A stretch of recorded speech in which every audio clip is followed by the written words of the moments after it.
गलत भटक गए। यहाँ तो पढ़ाई लिखाई वाला मसला नहीं चलता है, यहाँ तो सिर्फ धर्म राजनीति यही सब चलता है।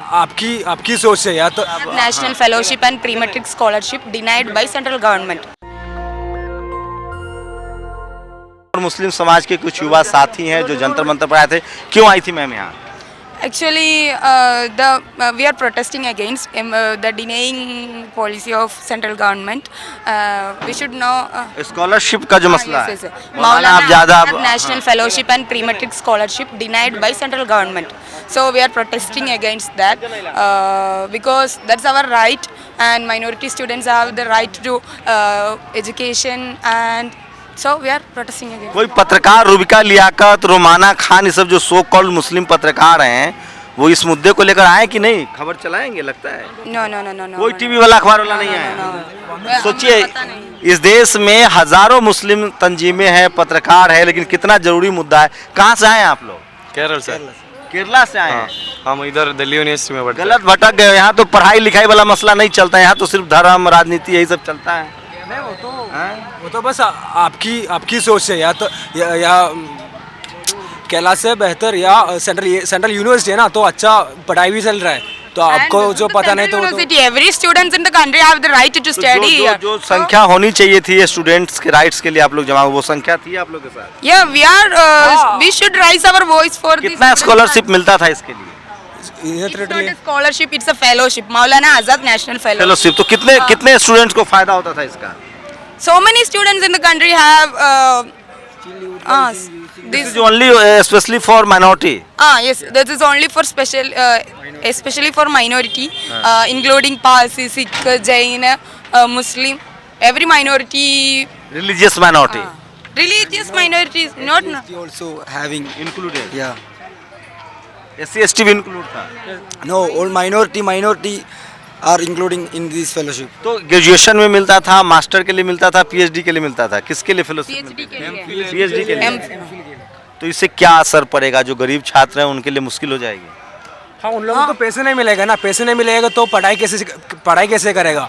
जो हमको चाहिए वो बस पूछ रहा है, और सरकार ने बोल रहा है कि इस साल के बाद वो नहीं देगा। कितने लोगों को देश भर में फेलोशिप मिलता था मैम? इसके तहत कितना सीट्स थे इसके?